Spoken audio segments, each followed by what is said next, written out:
Welcome to your Daily 5 for Monday, June 9th, 2025. I have talked many times about the fact that I am a huge fan of the Criterion Channel. It is, without a doubt, my favorite streaming service, and it is just constantly adding new collections, new selections, highlighting directors, different actors. Just a wonderful service top to bottom. And what I do is, generally a couple times a month, I go in there and I have a list of movies. At this point so long, I probably will not live far enough to actually get through it. But whatever, I add movies, and every so often I just decide to watch a movie on the spot. So I was going through the movies and I was looking around and I thought, oh, it's June, Pride Month. Well, let me look, because like many streaming services, there is a section which I think in Criterion just says LGBTQ+. I started wandering through that to see if anything stuck out at me. And as I was doing that, I thought, you know what? Why don't I try to find something that would not ordinarily appeal to me and see if it's something I would like.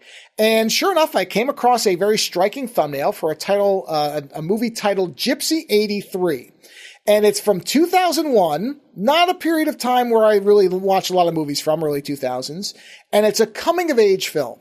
Also not a genre I generally gravitate towards, because they kind of all blend together to me for a while. Even the great ones. I mean, there's a reason there's a John Hughes type film. It's because John Hughes made a lot of the same types of films. Not that they're bad, just not generally something that usually interests me. But I like this one, particularly because, like I said, it had a striking thumbnail. It was me trying something different, and I thought the description was interesting. So the synopsis is, two young misfits head for New York City to celebrate their idol and muse, Stevie Nicks, at the Night of 1,000 Stevies. Now that part is the part that got me hooked. The next part is probably the description you could apply to almost any coming-of-age film. Along the road, in order for them to escape their painful past, they must discover their strengths and learn self-acceptance. Now, if only that second sentence had been present, I probably wouldn't have watched it. But the first one seemed interesting. That was a different type of premise. And so I went into the movie, and the stars of the film, who really do carry the film, are Sarah Rue and Birgit Turton, if I'm pronouncing those correctly. And they weren't faces I immediately recognized, so that was also a plus. And I thought, okay, early 2000s, coming of age, I don't know the people in it. It looks interesting. Let me give this thing a shot. And it will not revolutionize for anybody what a coming-of-age film is. This is, in many ways, what you would generally expect from a coming-of-age film. Having said that, I found it to be a very sweet film. I really enjoyed it, mainly because I found that the two main actors had great chemistry and the characters were well written. They were very organic in their interactions. They felt very genuine. I actually wanted to see where they were going to end up. It was the characters that really carried the film.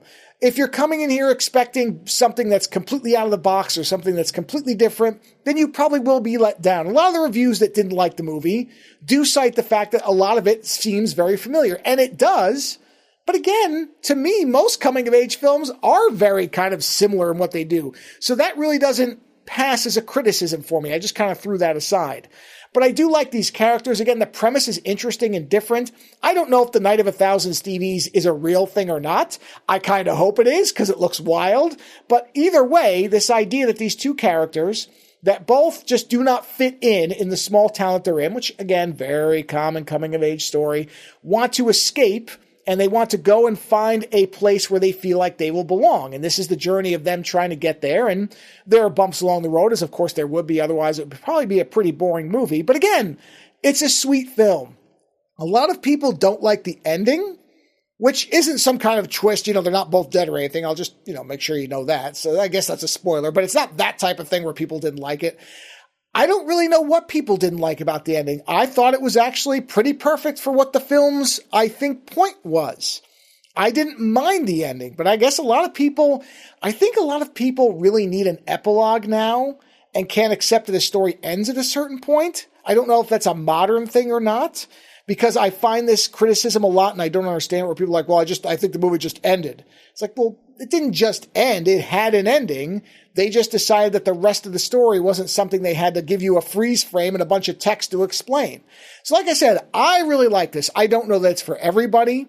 It will not revolutionize, as I said, what coming-of-age films are. This is not something that's going to think way outside the box in terms of that. But the characters are well written. I enjoyed their journey. I like them. And honestly, the fact that I actually enjoyed a coming-of-age film, that's reason enough for me to recommend Gypsy 83. Worth seeing. Later.